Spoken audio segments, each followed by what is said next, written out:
안녕하세요. 저는 40대 여자입니다. 저는 얼마 전까지만 해도 여자 나이 40이면 다 끝났다고 생각했어요. 결혼도 했고 아이도 있으니 앞으로 제 인생은 남편 뒷바라지나 하면서 아들들 잘 키우는 거 말곤 특별한 낙이 없을 거라고 여겼습니다. 그런데 제가 잘못 생각해도 한참을 잘못 생각했더군요. 40이든 60이든 나이가 얼마나 들었든 제 인생은 온전히 제 것이었어요. 제가 행복해야 남편도 챙기고 아들도 잘 키울 수 있는 거였습니다. 그 사실을 알게 된 지가 얼마 되지 않았어요. 저에게 그럴 만한 사건이 있었거든요. 결혼한 지 10년이 넘는 세월 동안 제가 남편에게 홀딱 속아 넘어갔더군요. 얼마 전에 있었던 일입니다. 남편이 친구들과 늦은 시간까지 술을 먹고 있다고 해서 제가 술집 근처로 차를 가지고 데리러 갔어요.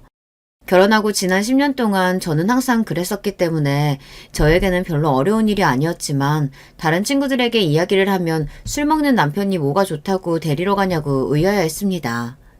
하지만 저는 제가 하고 싶어서 하는 일이었어요.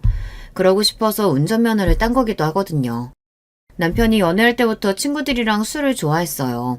남편이 술은 자주 먹어도 주사가 있거나 실수하는 사람은 아니었는데 딱 하나 술버릇이 술에 취하면 그 장소가 어디든 그냥 잠이 들어버렸습니다.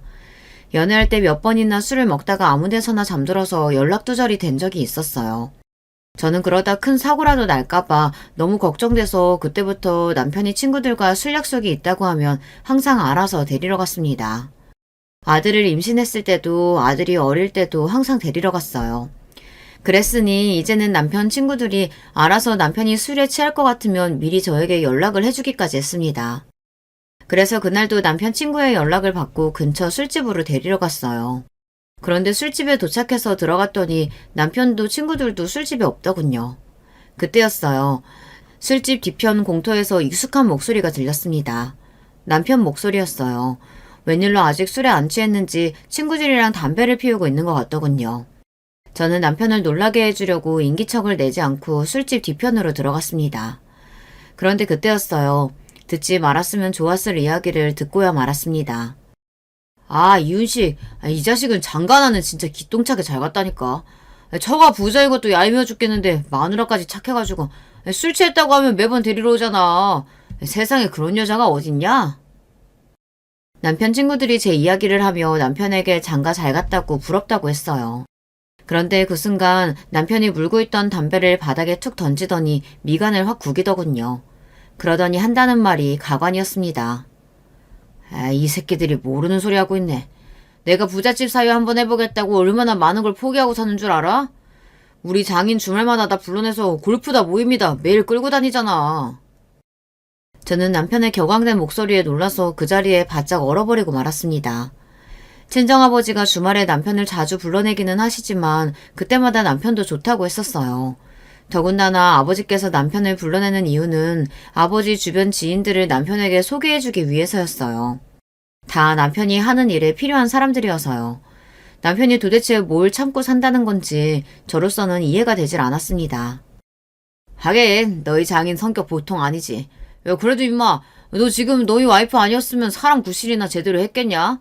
너 와이프 만나기 전에 회사에서 잘리기 직전이었잖아. 근데 너 지금 와이프가 너희 거래처 사장 딸이라는 소리 듣고 욕심나서 5년 넘게 사귄 여친까지 버리고 결혼한 거면서 이제 와서 뭘 툴덜거리냐? 우리는 그때 처음 알았잖아. 네가 돈 엄청 좋아하는 거. 남편 친구들은 도대체 뭐가 그렇게 재미있는지 배까지 잡으며 웃어댔습니다. 그 모습에 남편은 욱해서 언성을 높였어요. 평생 가난한 집구석에서 지질이 궁상으로 살아봐라. 돈 안 좋아하고 살 수 있나? 그리고 우리 마누라 봐. 나라면 아주 꿈뻑 죽잖아.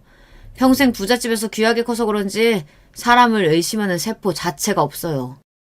에이, 여우 같은 새끼. 너 저번에도 출장 간다고 거짓말하고 여자 동창들하고 여행 다녀왔다면서? 부럽다, 새끼야. 부럽냐? 그럼 너희도 순진하고 착한 마누라 어찌 그랬냐? 우리 마누라는 말이야. 내 말이라면 똥으로 매주를 쓴다고 해도 믿는다니까. 사랑이 무슨 필요냐? 평생 장인어른이 벌어둔 돈 펑펑 쓰면서 사는 게 이게 행복이지. 저는 남편의 말에 순간 꿈은 아닐까 싶어 제 뺨을 손바닥으로 때렸습니다. 그 정도로 믿기지 않았어요. 제 두 눈으로 제 두 귀로 똑똑히 들었는데도 그날 본 남편은 지금까지 저와 10년 넘게 살아온 남자 같지 않았습니다. 꼭 다른 사람 같았어요. 그날 밤 저는 그대로 몸을 돌려 집으로 돌아왔습니다. 연신 남편에게 전화가 오는데도 받지 않고 집으로 돌아와 그냥 침대에 눈을 감고 누워버렸어요. 그리고 캄캄한 머릿속에 저의 지난 결혼 생활들이 파노라마처럼 펼쳐졌어요. 제가 지난 10년 동안 도대체 무엇을 위해서 참고 살아온가 싶더군요. 결혼을 하는 게 원래 그런 건 줄 알았어요. 좀 힘들고 속상해도 가족을 위해서라면 참고 견뎌야 하는 줄 알았습니다. 집안의 평화를 위해서요. 그런데 그날 밤 술집에서 본 남편의 모습에 제 모든 신뢰와 믿음은 산산조각이 나고 말았습니다. 남편은 저를 가지고 놀았어요. 그렇게밖에 생각할 수 없었습니다. 사실 저와 남편이 결혼하게 된 건 남편의 열렬한 구애 덕분이었어요. 남편을 만나게 된 건 직장에서였습니다. 저는 아버지가 운영하는 회사에서 근무하고 있었고 남편은 아버지 회사 거래처 영업사원이었어요. 일로 남편이 회사에 자주 왔었는데 그때마다 저와 자주 마주쳤습니다. 그런데 어느 날 남편이 저에게 연락처를 주며 밖에서 한번 따로 보고 싶다고 하더라고요. 그때까지만 해도 남편이 저에게 호감이 있다고는 생각을 못했어요. 그냥 의례적으로 하는 인사라고 알고 지나쳤습니다. 그런데 그 이후로 남편에게 따로 연락이 자주 오더라고요. 자꾸 밥을 사준다고 그러기에 저도 몇 번 거절하다가 자주 보는 사이인데 계속 거절하는 게 미안해서 하루는 약속하고 만났습니다. 밖에서 따로 처음 만난 날 남편은 저에게 고백했어요.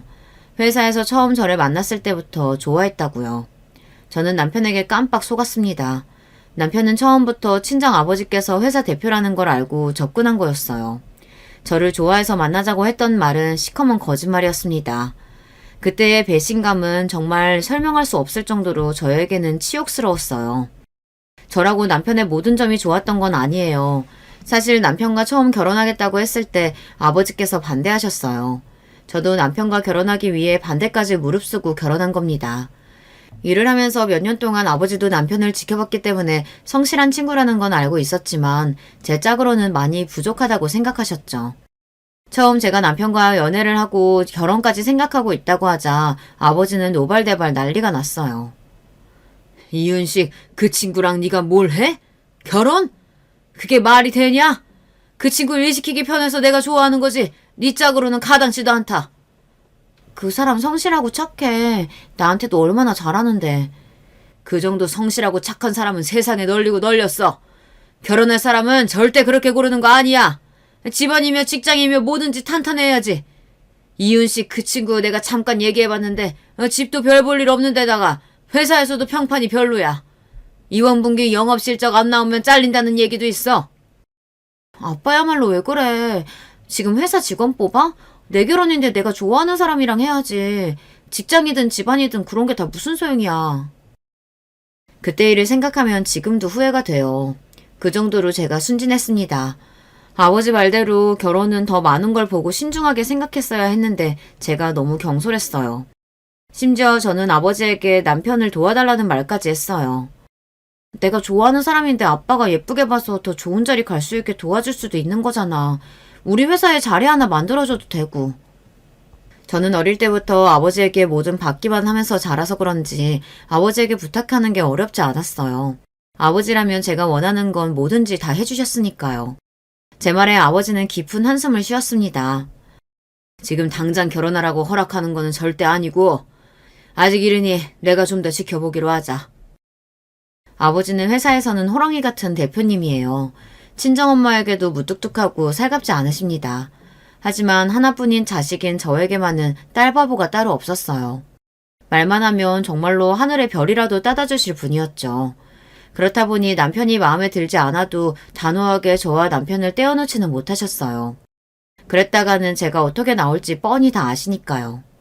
그로부터 얼마 뒤 결정적으로 친정아버지께서 결혼을 허락하게 된 계기가 있었어요. 회사 직원들과 거래처 직원들까지 다 함께 야유회를 갔는데 제가 발을 헛디뎌서 저수지에 빠진 적이 있었어요. 그때 직원들이 다 놀라서 구급차 부르고 난리가 아니었는데 그 와중에 남편이 저수지로 들어와 허우적거리는 저를 건져냈습니다. 수영도 못하는 사람이 무작정 물에 뛰어든 거였어요. 그 모습을 보고 아버지께서 남편이 얼마나 제 생각을 많이 하고 있는지 느꼈다면서 한번 집에 인사 오게 하라고 하셨죠. 아빈 나도 어쩔 줄 모르고 있는데 수영도 못하는 사람이 어떻게 그렇게 단번에 물에 뛰어들 생각을 했어. 정말 대단하네. 고마워. 남편이 집에 인사 온 날 아버지는 고맙다며 연신 인사를 하셨습니다. 그리고 다니는 직장이 힘들면 우리 회사에 자리를 하나 해줄 테니 들어오라고까지 했어요. 그 말은 아버지께서 남편을 어느 정도 사윗감으로 허락한다는 무언의 뜻이었죠. 그 일 후 남편과 저는 결혼을 밀어붙였습니다. 곧장 상견례부터 잡았어요. 그런데 결혼이라는 게 원래 이렇게 하기 어려운 건지 상견례 날도 위기가 있었습니다. 처음 만난 시부모님께서 예사롭지 않았어요. 상견례 장소에서 시댁이 좀 거리가 있어서 아버지께서 기사를 붙여 차를 시댁으로 보냈습니다. 아버지 때는 상견례 장소를 아버지 마음대로 정했으니 죄송해서 한 배려였죠. 그런데 시어머니께서 아버지가 보낸 차를 그냥 돌려보내시고 굳이 택시를 타고 오셨어요. 그러면서 상견례 식당에 도착하자마자 하시는 말씀이 웃겼습니다. 요즘 세상에 차 있다고 유세하시는 것도 아니고 저희도 이 정도 거리는 알아서 올 수 있어서 그냥 택시 타고 왔습니다. 시댁에는 차가 없어요. 그래서 저와 아버지는 일부러 신경 써서 보낸 거였는데 시어머니는 그게 오히려 우리 쪽에서 돈 자랑을 한다고 생각하셨는지 기분 나빠하시더라고요. 엄마, 대표님께서 일부러 신경 써주신 건데 왜 자꾸 그래요. 죄송해요, 사모님, 대표님. 저희 어머니께서 괜히 패 끼칠 수 없다고 그러신 거예요. 이해해 주세요. 너는 결혼한다는 놈이 장인장모한테 사모님, 대표님이 뭐야? 호칭은 제대로 불러야지. 그래, 이서방. 이제 가족들 사이인데 편하게 어머님, 아버님이라고 부르게. 아, 네, 어머님. 그렇게 하도록 하겠습니다. 남편은 시어머니의 행동이 민망했는지 애써 빨개진 얼굴로 웃으며 친정어머니에게 이야기했어요. 저희 어머니야 워낙 성격이 온화하고 조용하신 분이라 혹시나 상견례 분위기가 이상해질까 중간에 좋게 하려고 노력을 많이 하셨습니다. 저희는 혹여나 식당이 너무 멀리 있는 거 아닌가 마음 쓰여서 한 행동이었는데 기분 상하셨으면 죄송합니다. 친정어머니는 애써 시어머니께서 마음 상하셨을까봐 애들로 다시 한번 사과를 했어요. 그런데도 시어머니는 아랑곳하지 않으셨습니다. 지켜보니 시어머니 성격 자체가 보통이 아니었어요. 젊어서 고생을 많이 하셔서 그런지 자격지심 뿐만이 아니라 고집도 세고 자존심도 센 것 같더라고요. 남편의 아버지는 남편이 어릴 때 사고로 돌아가셔서 시어머니 혼자 아들 둘을 키우셨더라고요. 남편 위로 형이 하나 있거든요. 그 점에 대해서 시어머니는 자부심이 굉장히 강했습니다. 물론 여자 혼자 애 둘 키운다는 게 쉬운 일이 아니라는 것 정도는 저도 알아요. 그런데 시어머니께서 너무 과하게 이야기하시니 듣는 사람 입장에서는 좀 부담스럽더라고요. 혼자 어린 것들 데리고 서울 올라와서 나물 장사에 식당 청소에 안 해본 거 없이 고생고생해서 키운 자식들이에요. 대학만 보내면 좀 낫겠지 했는데 힘들게 대학 보내고 취직까지 시켰는데도 좋아지는 게 없네요. 시어머니는 당신이 하고 싶은 말은 꼭 해야 직성이 풀리는 분 같았어요. 굳이 상견례 자리에서 듣기 싫은 본인 하소연을 하더라고요. 자식이라는 게 원래 부모가 열심히 키워서 독립할 수 있도록 내보내는 게 당연한 거지. 뭘 그런 거 가지고 힘들게 하고 그러세요. 안 그래도 남편의 집이 가난한 게 마음에 안 드시던 친정아버지께서 시어머니의 하소연까지 들어주고 싶지는 않으셨는지 아버지는 시어머니가 무슨 소리를 할 때마다 토를 달았어요. 그런 와중에 시어머니도 전혀 굽히지 않으셨습니다. 젊어서 부모가 고생해서 키워줬으면 이제는 좀 자기들끼리 알아서 부모 모시고 효강시켜줄 생각을 해야지. 두 놈 다 여자한테 홀라당 넘어가서는 늙은 엄마 모실 생각도 안 하고 장가가겠다고 하니 서운하잖아요. 시어머니의 이야기에 저희 부모님은 두 분 다 미간을 구겼어요. 친정부모님까지 계신 상견례 자리에서 굳이 시어머니를 모시네 마네 하는 소리까지 하시니 저희 부모님 입장에는 기가 막힐만 했죠. 애들 다 커서 좋은 사람 만나서 결혼한다는데 부모로서 서운할 게 뭐가 있어요. 사돈께서 오랫동안 혼자 사셔서 아들들한테 집착을 좀 하시나 보네요. 네? 집착이요? 어머 바깥 사돈은 어쩜 그런 기분 나쁜 소리라세요? 그럼 남편도 없이 혼자 사는 홀어머니 버리고 아들 둘 다 따로 나가서 사는 게 맞는 말이라는 거예요? 자식이 다 컸으면 독립하는 게 당연하죠. 이제 보니 사도께서 생각이 너무 고루하시네요. 요즘 세상에 어떤 며느리가 홀 시어머니를 모셔요? 친정아버지는 말을 돌려서 하는 분이 아니에요. 더군다나 시어머니처럼 실수하시는 분을 그냥 봐줄 사람이 아니었죠.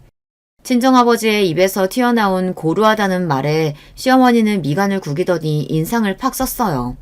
그래도 더는 할 말이 없는지 연신 헛기침만 하더라고요. 그 전에 남편에게 듣기로는 남편 위에 형이 결혼할 때도 시어머니께서 싫어하셨다고 했어요. 늙은 어미 두고 장남이 혼자 나간다고요. 시어머니의 솔직한 심정은 장남인 형이 결혼해도 혼자이신 어머니를 모시고 살 줄 알았는데 그런 소리가 일절 없으니 서운해서 한 소리일 거라고 하더군요. 그런데 몇 년 되지 않아 남편이 결혼하겠다고 하니 시어머니는 형 때와 마찬가지로 똑같은 소리를 하셨어요. 아들과 함께 살고 싶어 했죠.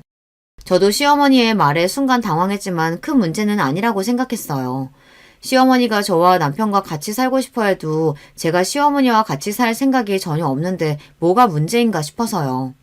하지만 친정아버지 생각은 달랐습니다.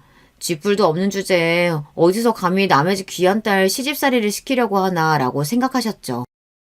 사돈께서 잘 모르시는 것 같아서 다시 한번 말씀드리는데 요즘은 부모가 자식들이랑 같이 살고 싶으면 아파트 한 채 정도는 떡하니 해줄 정도 돼야 같이 살자고 하는 거예요. 아시겠어요? 아버지의 단호한 목소리에 순간 식당에는 정적이 흘렀습니다. 시어머니도 기분은 상하지만 도무지 대꾸할 말이 떠오르질 않으시는지 자리를 그냥 박차고 나가시는 거로 상견례가 일단락됐어요. 저희 어머니께서 시골에서만 사시다가 아버지가 돌아가시고 서울 생활 시작하신 거라 옛날 분이세요. 어머님, 아버님께서 너그러운 마음으로 좀 이해 부탁드릴게요. 남편은 시어머니를 대신해 저희 부모님께 사과까지 하고 돌아갔습니다. 저는 상견례가 끝나고 아버지에게 굳이 꼭 그렇게까지 말해야 했냐고 따졌어요. 아빠, 아무리 그래도 시어머니도 속상해서 하신 이야기인데 바로 앞에서 꼭 그렇게 무안을 줘야 했어요? 그러자 친정아버지께서 처음으로 저에게 언성을 높이며 다그치시더군요. 너, 네 시어머니 될 사람 보고도 그런 소리가 나와? 아유, 없는 집구석은 다 저렇게 이유가 있다니까. 저런 집구석 뭐가 좋다고 시집 가겠다고 하는 건지. 아유, 답답해서 정말. 친정아버지는 속상해서 연신 주먹으로 가슴을 쳤어요. 저에게 꼭 이런 결혼을 해야겠냐고 몇 번이나 물으셨죠. 하지만 그때는 왜 그랬는지 정말 남편이랑 결혼하고 싶었어요. 눈에 콩깍지가 제대로 씌어서 시어머니가 무슨 소리를 해도 저는 다 괜찮았습니다. 그렇게 저와 남편은 결혼했습니다. 남편과 제 사이는 전혀 문제가 없었어요. 상견례 때 일도 일이었지만 결혼 준비하면서 순탄하지는 않았어요. 시댁이 워낙 사정이 좋지 않다 보니 결혼 준비에 들어가는 비용 대부분을 우리 집에서 냈습니다. 신혼집도 아버지께서 얻어주셨어요. 신혼집 계약을 앞두고 시어머니께서 저에게 전화가 왔습니다. 그런데 다짜고짜 하시는 말씀이 저는 너무 놀랐어요. 새아가, 아무리 너희들끼리 다 알아서 준비한다지만 둘이 살 집 정도는 어른이 나한테도 보여줘야 하는 거 아니니? 어쩜 너는 며느리란 애가 이렇게 시어머니 생각을 조금도 안 하니? 이런 걸 내가 꼭 먼저 연락해야겠어?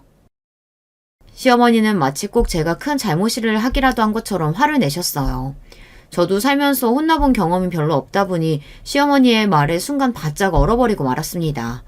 심지어 정말 내가 먼저 연락을 드려 같이 집을 보자고 했어야 했나 이런 생각까지 들더군요.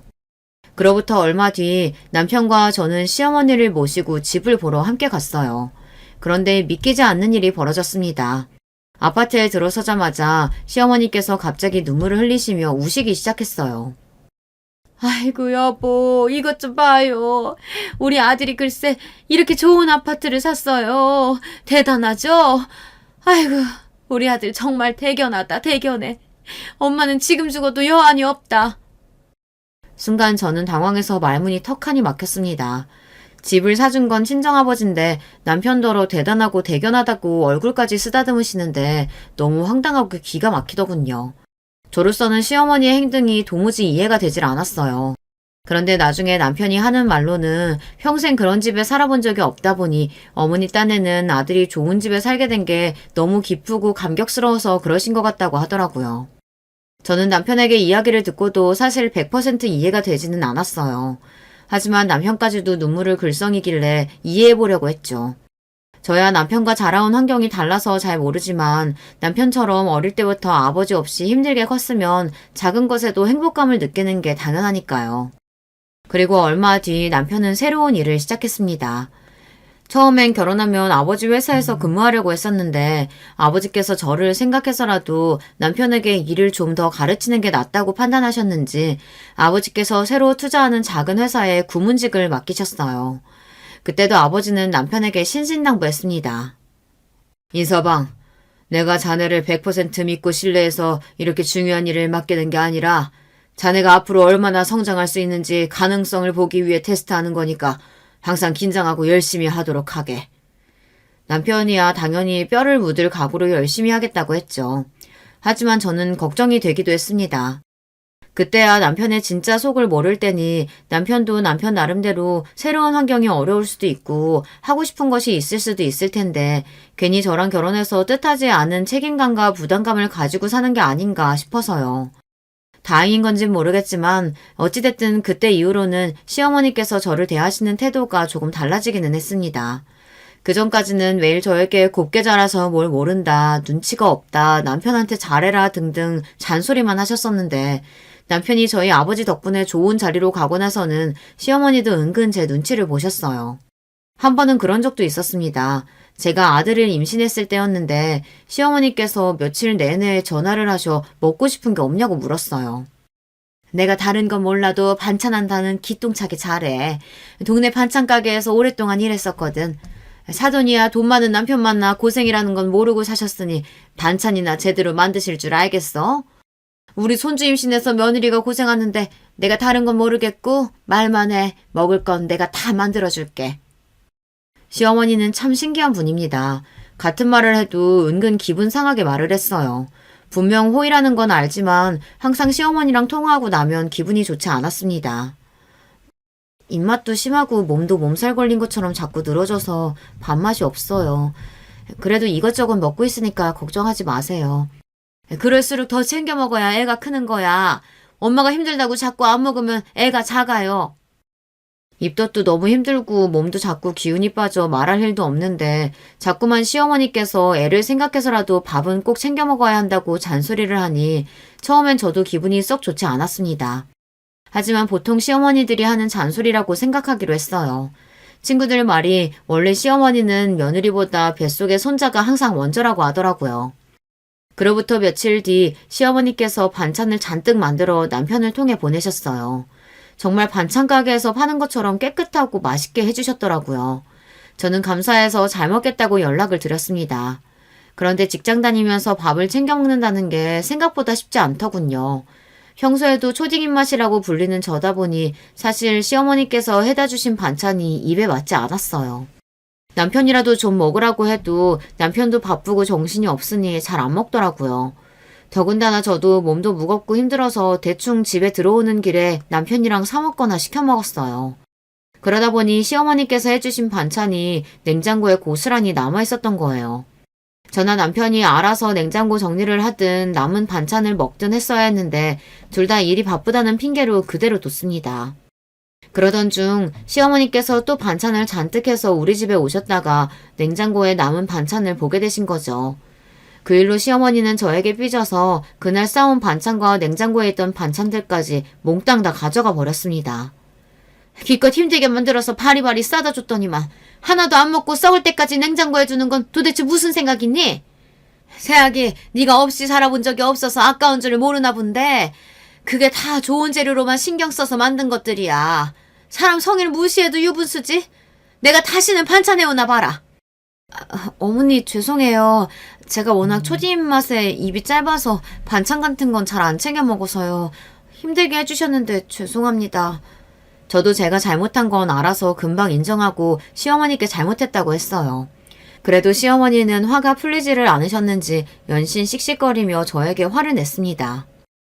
네가 아무리 입도 짧고 안 먹어도 뱃속에 우리 손주는 아니잖아.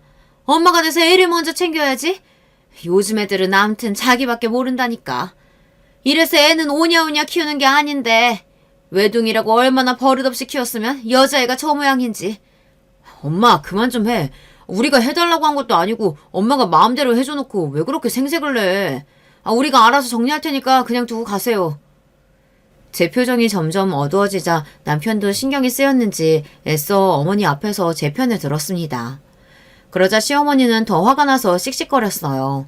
다시는 반찬이고 뭐고 안 한다고 소리를 질렀어요. 시어머니의 행동에 저도 모르게 순간 눈물이 왈칵했습니다. 이 나이까지 살면서 우리 부모님한테도 싫은 소리 안 듣고 자랐습니다. 그렇다고 시어머니 말처럼 제가 막무가내로 버릇없이 큰 건 절대 아니에요. 한두 번도 아니고 시어머니께서 자꾸만 말끝마다 있는 집에서 컸다는 둥, 외동이라 버릇이 없다는 둥 이런 식의 이야기를 하시니 저도 욱하더라고요.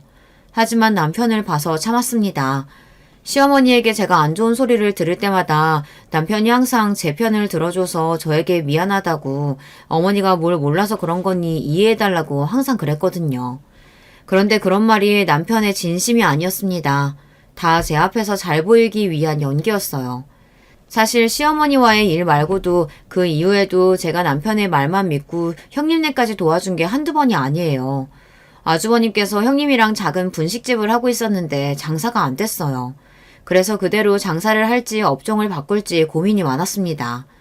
그런데 어느 날 남편이 뜬금없이 저에게 프랜차이즈 대리점을 하면 돈이 많이 드냐고 슬쩍 물어보더라고요. 요즘은 분식도 체인점이 많아서 그냥 동네에서 이름도 없이 해봐야 영 장사가 안 된다네. 체인점하고 경쟁해서 이길 수가 없대. 왜? 아주버님이 프랜차이즈 대리점 하고 싶으시대? 아무래도 음식 맛으로 승부 보기 어려우면 체인점이 나을 수도 있지. 남편이 아주버님 걱정하는 거야 당연한 일이니 저도 적당히 분위기를 맞췄습니다. 사실 저도 아주버님 가게에 가서 몇 번 음식을 먹어봤지만 학교 앞이라 그런 데로 장사가 됐던 거지 또 가고 싶은 정도의 맛은 없었어요. 그치. 내가 돈이라도 좀 있으면 떡하니 도와줄 텐데 애도 둘이나 있는데 걱정이다, 걱정이야. 남편은 저에게 은근 아주버님이 월세도 못 내고 있다며 힘들어한다는 이야기를 전했어요. 조카가 피아노도 하고 싶고 태권도도 하고 싶다고 하는데 형편이 안 좋아서 보내주질 못하나 봐. 형이 엄마한테 좀 도와줄 수 있냐고 물어봤다는데 엄마야 당연히 아무것도 없지 뭐. 당시에 제 아들이 5살 정도 됐을 텐데 저희는 영어 유치원에 보내려고 원서를 낸 상태였어요. 친정 부모님께서 요즘은 무조건 영어 유치원에 보내야 한다고 하시면서 교육비를 지원해 주셨거든요. 그런 상황에 아주버님네는 남들 다 다니는 태권도 학원도 못 보낸다고 하니 동생으로서 남편이 속상할 것 같기는 했어요. 아무리 시댁 식구라도 저도 가족이다 보니 남편의 말이 자꾸만 신경 쓰이기는 쓰였습니다. 그래서 주변 아는 지인을 통해 아주버님과 형님을 도와줄 방법이 없을까 생각해봤습니다.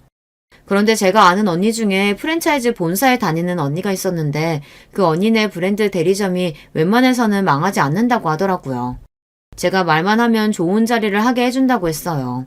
저는 고민하다 아주버님을 도와드렸습니다. 아빠 찬스를 좀 썼습니다. 아주버님이랑 형님도 가족인데 힘들 때 좀 도와줄 수도 있지 뭐.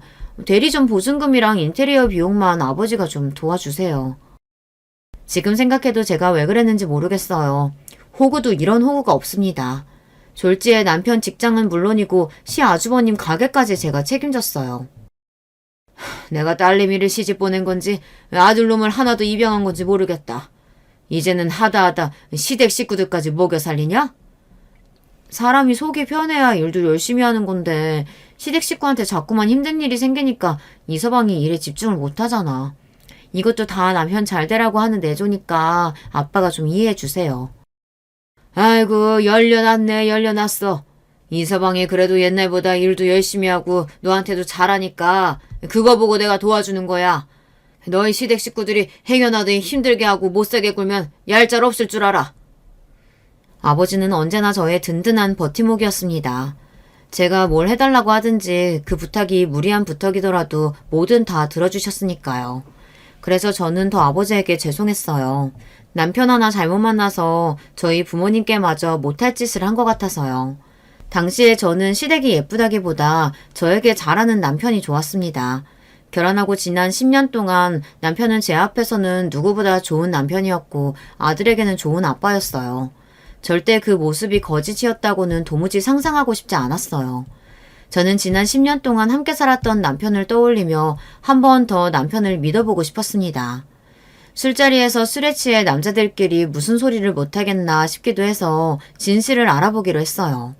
정말 남편이 저를 만날 때도 5년 넘게 만났던 여자친구가 있었는지, 그런데도 오로지 저의 배경만 보고 일부러 접근한 건지 확인하고 싶었습니다. 저는 사람을 시켜서 남편에 대해 좀 알아봤어요. 제가 알던 남편의 모습이 진짜인지 확인하고 싶어서요. 그런데 제가 알던 남편의 모습은 철저히 만들어진 가짜였습니다. 그때 술집에서 제가 들은 말은 다 사실이었어요. 남편은 오랫동안 사귀면서 결혼을 약속한 여자가 있었는데도 아버지 회사에 왔다 갔다 하며 제가 아버지의 친딸이라는 사실을 알고 일부러 저에게 접근을 한 겁니다. 더군다나 지난 10년 동안 철저하게 저를 속이며 외도를 계속 지속해왔어요. 일정하게 만나던 여자가 있었던 게 아니라 저에게는 매일 출장이다 회식이다 거짓말하며 이 여자 저 여자 많이도 만났더라고요. 거기다가 아버지께서 운영해보라고 한 회사에서 돈도 꽤 많이 빼돌렸더군요. 그 돈을 시어머니와 아주버님 앞으로 일정하게 보내고 있었어요.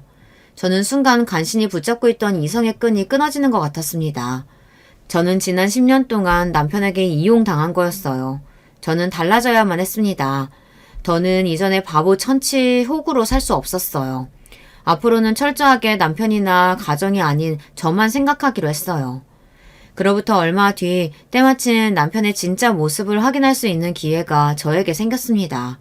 저는 퇴근하고 들어온 남편에게 할 이야기가 있다고 했습니다. 남편은 예사롭지 않은 제 표정에 무슨 일이라고 걱정스럽게 물었어요. 아주 다정한 얼굴로 말이죠.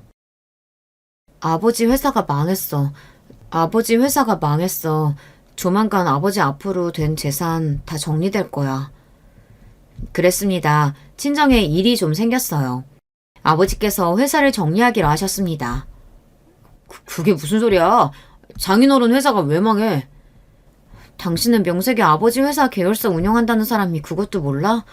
암튼 조만간 당신 회사도 정리될 거니까 그런 줄 알고 마무리 알아서 잘해. 괜히 책 잡힐 일 만들지 말고. 제 말에 남편 얼굴은 사색이 됐습니다. 하얗다 못해 허옇게 떠올랐어요. 그러더니 갑자기 자리에서 벌떡 일어나 허둥지둥 하더군요. 그러더니 한다는 소리가 기가 막혔습니다. 말도 안 돼. 아버님은 도대체 일을 어떻게 하셨길래 이런 사달을 만드신 거야? 아, 미치겠네 정말. 남편은 주먹으로 식탁을 내리치며 계속 소리 질렀어요. 그러더니 핸드폰을 가지고 급하게 어디론가 전화를 걸더니 나가려고 했어요. 저는 남편을 붙잡았습니다. 어디를 가냐고요. 당신 내 얘기 못 들었어? 지금 이런 상황에 나만 두고 나가면 어떡해. 나 무섭단 말이야. 제 말에 남편은 순간 제 손을 세게 뿌리쳤습니다. 그러더니 하는 말이 가관이었어요. 지금 이런 상황이니까 나가는 거 아니야. 무서우면 너희 아빠한테 나가서 징징거려. 나는 지금 네 비 맞춰줄 기분 아니니까. 남편은 그대로 문을 쾅 닫고 나가버렸습니다. 그리고 그 순간 저는 너무 허탈해서 입에서 실소가 튀어나왔어요. 이게 바로 진짜 남편의 모습이었습니다. 그 순간 알겠더군요. 저는 남편에게 그 어떤 자비도 가질 필요가 없다는 걸요. 남편이 너무 믿고 싫어도 저는 조금 더 서로 상처 주지 않고 상처받지 않는 선에서 정리하고 싶었습니다. 10년을 부부라는 이름으로 살았는데 하나뿐인 우리 아들의 아빠인데 그런 생각이 자꾸만 발목을 잡아서요. 하지만 이제 더는 아닙니다. 남편이니 가정이니 개나 주라고 하세요. 저는 오로지 제 생각만 하기로 했습니다. 며칠 뒤 저는 일부러 시어머니 앞에서 말을 흘렸습니다. 친정아버지께서 사업을 정리하게 돼서 정신이 하나도 없다고요. 제가 그 정도만 말해도 시어머니는 절대 가만히 있을 뿐이 아니라는 걸 저는 알고 있었어요. 제 예상대로 시어머니는 호들갑을 떨면서 남편에게 연락을 해봤나 봐요. 역시나 남편도 저희 친정아버지께서 사업이 망한 줄 알고 있으니 남편도 시어머니에게 저희 아버지 사업이 망했다고 이야기한 거죠. 장인어른 사업 쫄딱 망해서 다 정리했다는데 엄마 나 어떡해? 지금까지 장인어른 사업 하나 보고 참고 산 건데 망해버렸으니 이제 어떡하냐고. 그 큰 회사가 어떻게 그렇게 한순간에 망할 수가 있어. 너 제대로 알아본 거야? 시아버지 회사 망하면서 우리 회사까지 지금 감산하고 난리도 아니야. 직원들 말이 원래 회사 정리되면 다 하는 거라는데 이러다가 내가 회사 돈 빼돌린 거 탄로내면 어떡하냐고. 으이그 소심한 놈. 그깟 돈 얼마나 된다고 그거 가지고 난리야. 문제는 지금 당장 너희 장인회사 망하면 앞으로 우리 어떻게 사냐. 그게 문제지. 남편과 시어머니는 둘이 아주 똥줄이 타서 난리가 아니었나 봐요. 제가 이미 남편 회사 직원들에게 입단속을 시켜둔 상태였기 때문에 남편은 이야기할 데도 없어 더 불안했을 거예요. 며칠 뒤 시어머니에게 연락이 왔습니다. 예상대로 저를 시댁으로 불러들였어요.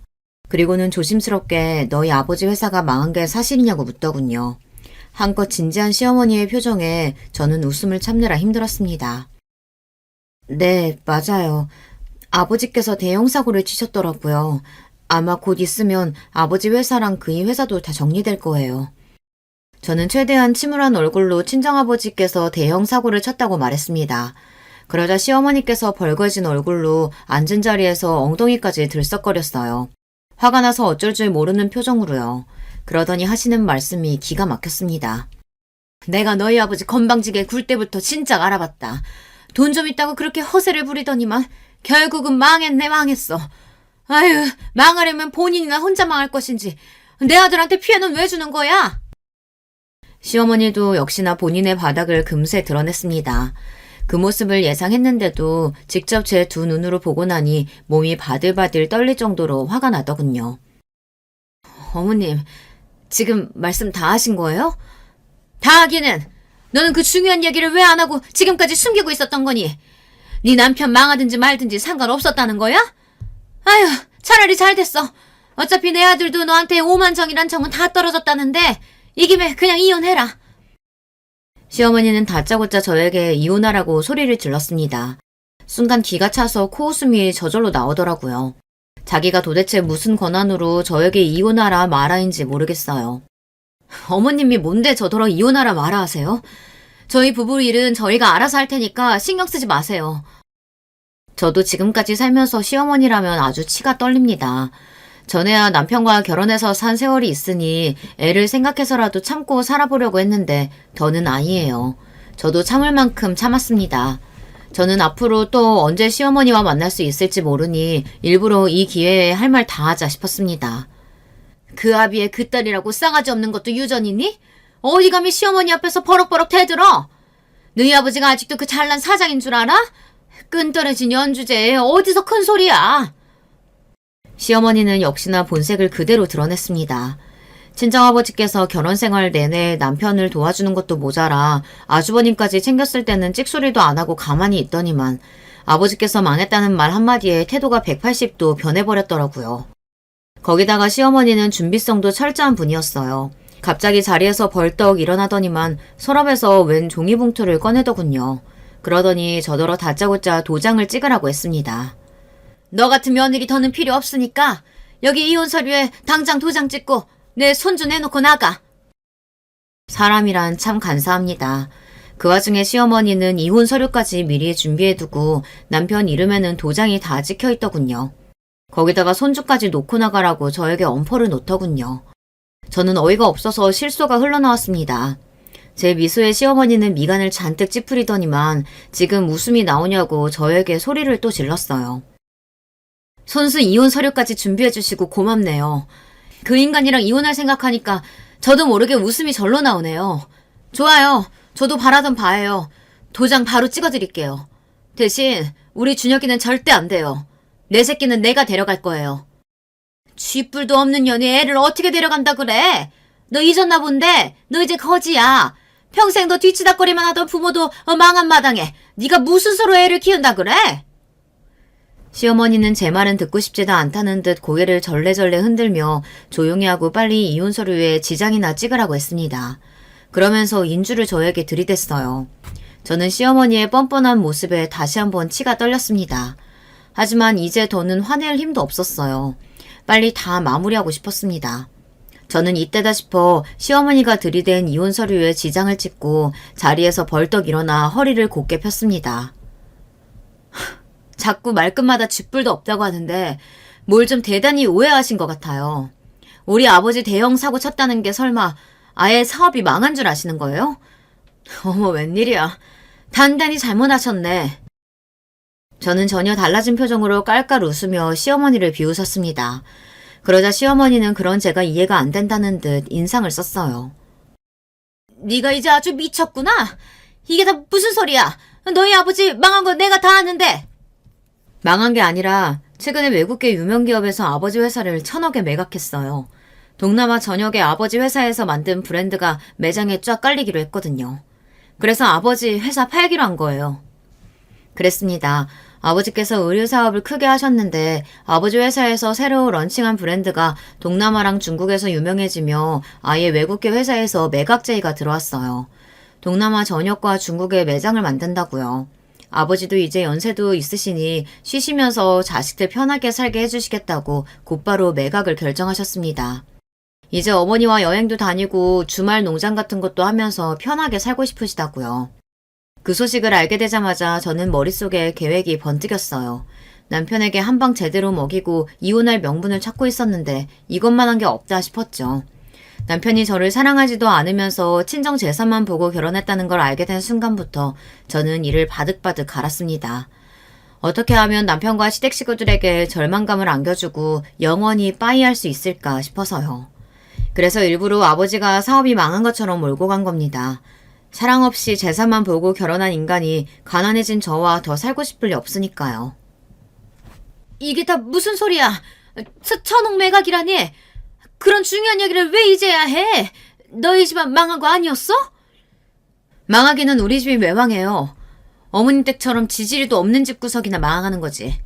암튼 이혼 서류 준비는 다 끝난 것 같으니까 접수는 저희 쪽 변호사한테 알아서 하라고 할게요.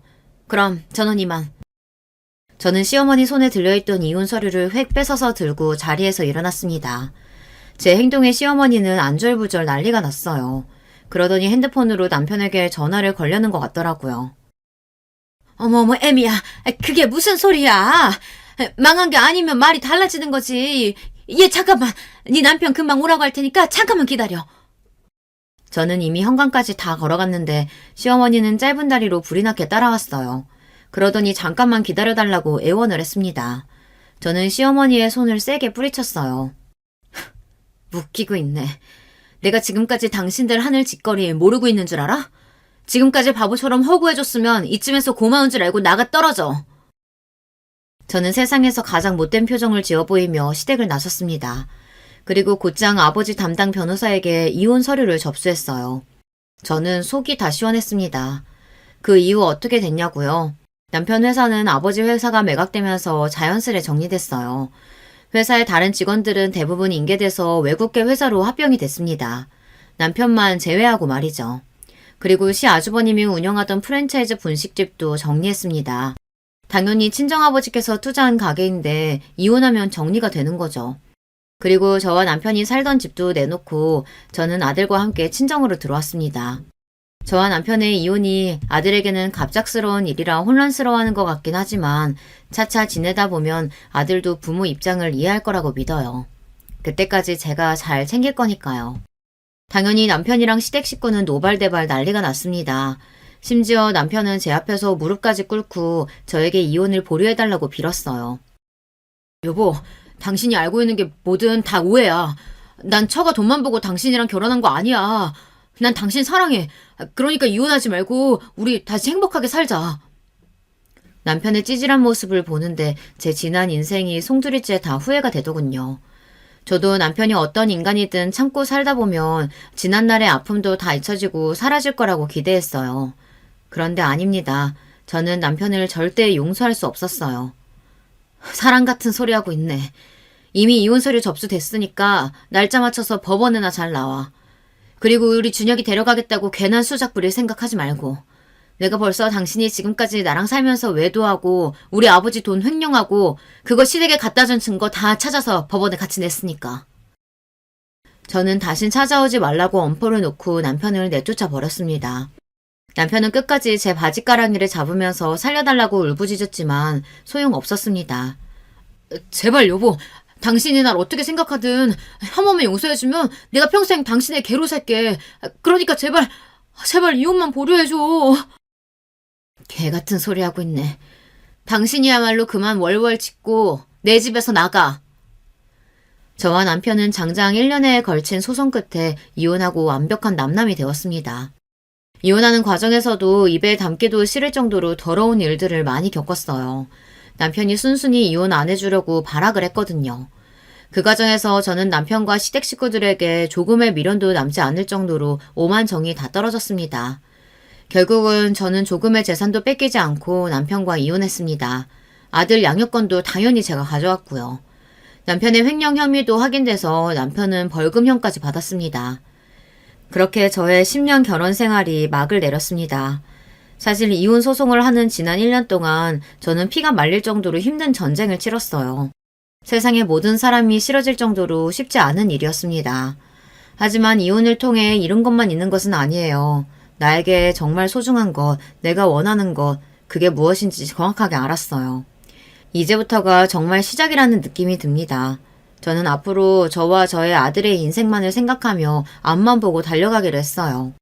저에게는 누구보다 든든하고 누구보다 감사한 부모님이 계시기 때문에 뭐든지 해나갈 수 있을 거라는 확신이 듭니다.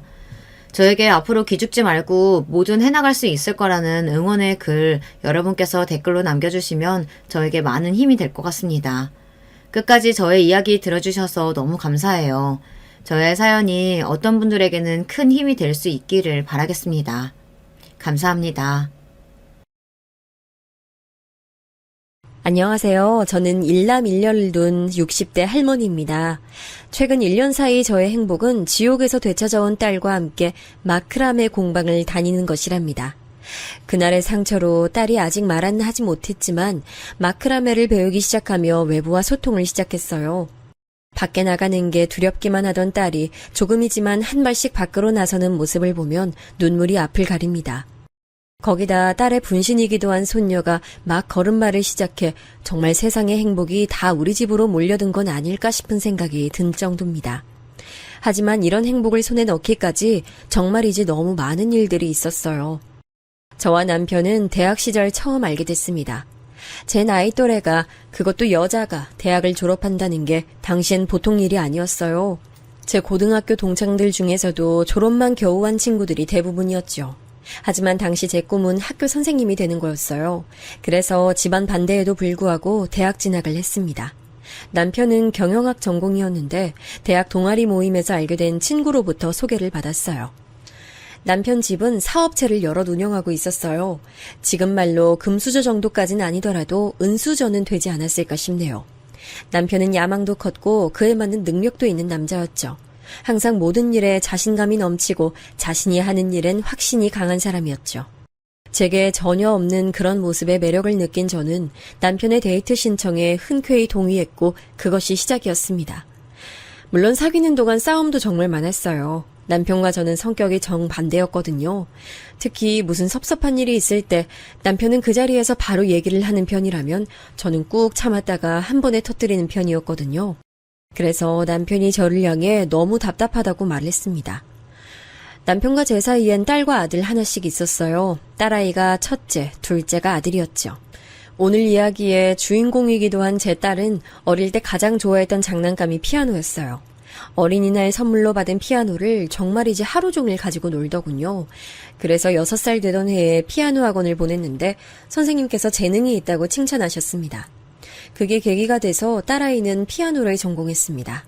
하지만 딸이 대학교에 입학한 지 얼마 되지 않은 시점에 남편 회사가 부도를 맞았습니다. 남편이 어떤 일을 어떻게 하고 있는지 아는 게 하나도 없어서 제겐 마른 하늘의 날벼락이었습니다. 남편은 평소 자신감이 넘쳤던 것만큼 이 상황을 받아들이지 못했어요. 그리고 정신적 충격은 육체를 지배했고 결국 쓰러졌죠. 병원에 누워있는 남편을 보며 오만 가지 생각이 들었어요. 하고 싶은 말을 꽁꽁 싸매고 있는 사람은 저였지 남편이었던 적은 한 번도 없었는데 왜 그런 중요한 일을 혼자서만 그렇게 발버둥치며 해결하려고 했을까? 원망스럽기도 했지만 빨리 자리를 털고 일어나길 간절히 소망했지요. 하지만 야속하게도 제 편이 아니었어요.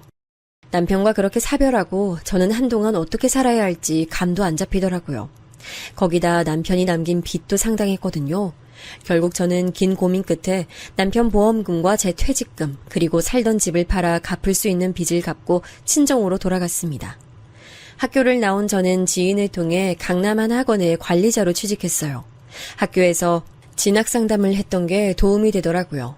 덕분에 친정에 들어가서 살기 시작한 지 3년 만에 둘이 지낼 수 있는 집을 마련해 친정을 나왔습니다. 겨우 해방된 느낌이라고나 할까요? 딸아이는 학교를 다니면서 피아노 반주 아르바이트뿐만 아니라 음악학원에서까지 일을 하며 자신의 용돈은 물론 외국에 나가 있는 아들에게도 저 몰래 돈을 보내고 있었어요. 걱정 없이 공부만 하게 해주고 싶었는데 정말 미안했죠. 그런데 어느 날 딸아이가 남친이 생겼다고 제게 수줍게 말하더라고요. 친구가 소개해준 연주 이벤트 갔다가 만났어요. 술, 담배도 전혀 안 하고 저한테 엄청 다정해요. 남자친구를 자랑하는 딸아이의 모습은 낯설면서도 뿌듯했어요. 우리 딸이 이런 얼굴을 하면서 이야기할 수 있구나, 그런 생각들이 머릿속을 떠나지 않았죠. 그러지 말고 엄마한테 소개 좀 시켜줘. 어떤 사람인지. 아직 그럴 정도는 아니에요. 그냥 만나기 시작했지 뭐 결혼의 전제로 만나고 있다거나 하는 건 아니에요. 그래도 엄마한테 얘기할 정도면 어느 정도 너도 생각 있는 거 아니야? 제 질문에도 딸아이는 얼굴을 붉히며 크게 부정하진 않더군요. 하지만 제게 시간을 좀 더 달라고 하기에 저는 그러겠다고 하면서 정말 좋은 사람이길 바란다는 말을 빼놓지 않았죠. 딸아이는 그 뒤로도 몇 번 남자친구에 관해 얘기를 했어요. 저는 그때마다 언제 얼굴 보여줄 거냐고 물었지만 딸아이는 늘 때가 아니라고만 했죠. 그러던 어느 비 오는 날 저는 퇴근길에 저를 학원에 소개시켜준 지인을 만나기로 하고 집 근처 카페에 갔어요. 당시 자기주도 학습이 유행처럼 번지던 시점이라 지인은 입시 컨설팅을 포함해 그런 부분을 집중적으로 지도할 학원을 새로 오픈하고 싶어 했고 제가 그 학원 담당이 되어주면 좋겠다고 말했죠. 어떻게 하나 생각이 많아지는데 창밖으로 낯이 익은 실루엣이 보이더군요.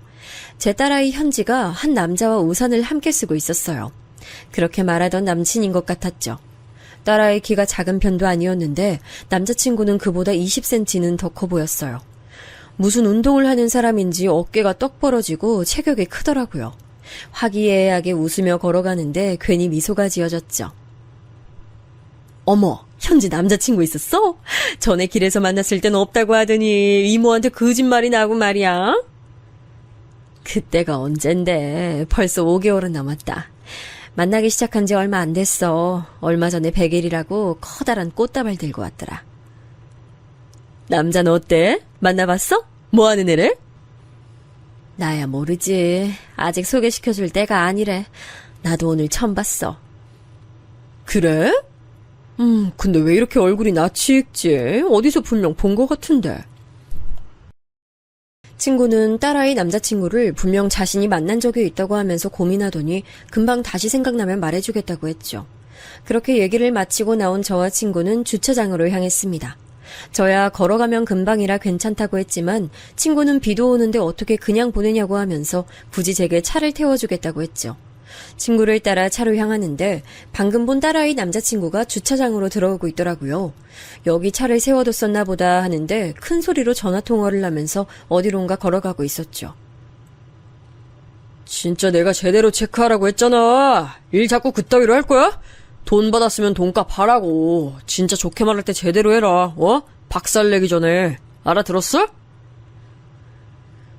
험악한 분위기로 거친 말을 내뱉는 모습에 방금 내가 본 사람이 맞나 싶은 생각이 들었죠. 딸아이의 남자친구가 멈춰선 곳은 저처럼 차에 관심이라고는 쥐뿔도 없는 사람도 단박에 알아볼 수 있는 차량 앞이었어요. 몇 번 봤지만 벤츠가 확실하더군요. 친구도 알아보고는 무슨 벤츠를 몰고 다니느냐고 깜짝 놀랐고요. 친구는 차에 관심이 많은 편이라 보자마자 프리미엄이 확실하다고 하며 제게 딸아이 남자친구 하는 일이 뭐길래 저런 차를 몰고 다니냐고 물었죠. 현지 또래라고 하지 않았어? 그럼 아직 20대란 소리잖아. 뭐하는 집이길래 저런 차를 몰고 다니는 거래? 너 진짜 들은 거 없어? 내가 더 궁금하다. 도대체 이게 다 무슨... 빨리 집에 가자. 가서 좀 물어봐야겠어. 친구는 고개를 절레절레 흔들며 나중에 알려달라 말하고는 저를 집 앞에 내려줬어요. 저는 들어가자마자 딸아이를 불러 남자친구에 대해 물었죠. 여전히 딸아이는 대답을 회피하고 있었지만 이번만큼은 저도 물러서지 않았어요. 네가 조심스럽다는 건 알겠는데 어떤 남잔지 적어도 무슨 일 하는진 나도 알아야지. 당장 소개시켜달란 말 하는 것도 아닌데. 딸아이는 망설이더니 어렵게 입을 열었어요. 제 예상과는 너무나도 다른 소리에 깜짝 놀랐습니다. 대학원 다니면서 취업 준비하는 사람이에요. 아직 직장 못 구해서 엄마한테 얘기를 못 하겠더라고요. 그래도 이번에 취직 기간에 면접을 여러 군데 봐둬서 취직되면 엄마한테 당당하게 소개하려고 했죠. 취준생이라고? 그럼 집안은? 남친 부모님은 무슨 일 하시는데? 어머니는 갤러리에서 일한다고 하셨고 아버지는 회사 임원이라고 하던데요? 엄마, 갑자기 왜 이런 거 물으세요? 딸아이는 정말 아무것도 모른다는 얼굴을 하고 있었어요. 순간 딸아이가 만나고 있다는 사람이 사기꾼은 아닐까 싶은 생각이 들었죠. 뉴스에도 많이 등장하잖아요. 연인 관계라는 특수 상황을 이용해 돈을 뜯어내는 인간들. 딸아이도 피해자 중 하나는 아닐까 불안해졌어요. 저는 솔직히 방금 있었던 일들에 관해 이야기하면서 혹시 딸아이에게 돈을 요구한 적은 없는지 물었죠. 그런 사람 아니에요. 저한테 돈 얘기는 꺼낸 적도 없고요. 깜짝 놀라면서도 고민이 많은 얼굴로 확인해 보겠다고 하더군요. 그 일이 있고 한동안 딸아이는 남자친구에 관해 한마디도 하지 않았습니다.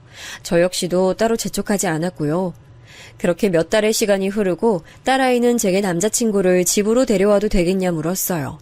저는 그동안 별다른 얘기가 없기에 두 사람 사이에 변화가 있을 것이라고 생각했는데 남자애가 제게 꼭 하고 싶은 말이 있다고 했다더라고요. 저는 흔쾌히 집으로 오라고 말했죠. 제게 할 말이라는 게 무엇인지도 듣고 싶었고 어떤 아이인지 제대로 보고 싶은 마음도 컸고요. 약속한 날이 되자 은근 긴장되더군요. 친구들은 남자를 보려면 술을 먹여야 한다고 했지만 딸아이에게 술과 담배를 일절하지 않는다는 소리를 들어서 그건 안 되겠더라고요. 없는 솜씨까지 부려가며 식사 준비를 했더니 때마침 아이들이 들어오는 소리가 났습니다. 그날 주차장에서 봤던 남자애가 양손에 커다란 종이 가방과 꽃바구니를 하나씩 들고 들어왔죠. 가까이서 보니 훨씬 더 키 크고 덩치도 있더라고요. 제가 체구가 작은 편이라 그런지 뭔가 압도적인 느낌도 들었어요. 딸아이의 남자친구가 또래치고는 무거운 목소리로 제게 인사를 하며 꽃바구니를 내밀 때까지도 저는 한마디도 못했죠. 정신을 번쩍 차린 것은 딸아이의 헛기침 소리 덕분이었어요. 저는 키가 너무 커서 놀랐다는 말과 함께 식사부터 하자고 했죠. 딸아이 남자친구는 가리는 것 없이 정말 맛있게 먹어줬어요. 요리한 사람이 기분 좋을 정도로 말이죠. 그렇게 식사를 마치고 거실로 자리를 옮긴 뒤 남자친구 아이는 제게 어머니라고 불러도 되겠냐고 하더니 조금의 망설임도 없이 제게 사과부터 하더군요. 어머니, 죄송합니다. 제가 현지 만나면서 솔직하게 다 얘기 못했던 것도 사실입니다. 끝까지 속일 생각은 아니었습니다. 죄송합니다. 나한테 미안할 일은 아니죠. 어떤 사정인진 모르지만 그 부분은 딸아이랑 얘기를 해야 하지 않겠어요? 당사자랑 얘기를 해야지요. 얘기 들었고 난 이해했어요, 엄마. 충분히 그럴 수 있겠다는 생각 들었고. 그럼 더더욱 나한테 사과할 문제는 아닌 것 같네요. 딸아이 남자친구는 자신의 본가가 한남동에 있다는 말로 시작하더군요. 한남동이라면 TV에서도 자주 나올 정도로 유명한 동네잖아요. 연예인들은 물론 돈 좀 있다 하는 사람들이 모여 사는 곳이었죠. 이야기 들어보니 딸아이가 제게 알려준 부모님 직업이 틀린 건 아니더라고요. 딸아이 남자친구의 어머니는 갤러리를 소유하고 계신 분이었고 아버지는 임원 중에서도 가장 높은 자리에 앉아있는 사람일 뿐이었죠. 저는 말로만 듣던 금수저가 바로 이 남자아이를 말하는 게 아닐까 싶은 생각이 들었습니다. 그 남자아이가 돌아가고 나서 저는 여러 가지 고민이 됐습니다. 과연 두 사람이 결혼한다고 하면 허락을 해야 할까 하는 부분이었어요. 다들 아시겠지만 결혼이라는 게 어디 두 사람만 좋아서 되는 일인가요? 전혀 모르는 두 집안이 결혼이란 제도로 묶이는 것이다 보니 집안도 보고 결혼해야 한다고 말하는 사람들도 적지 않잖아요. 저 역시도 그렇게 생각하는 사람 중 하나고요. 거기다 저희 집의 과거가 그리고 남편의 부재가 문제되지는 않을까 걱정됐습니다. 물론 당장에 결혼하겠다고 한 건 아니었지만 걱정이 태산이었죠.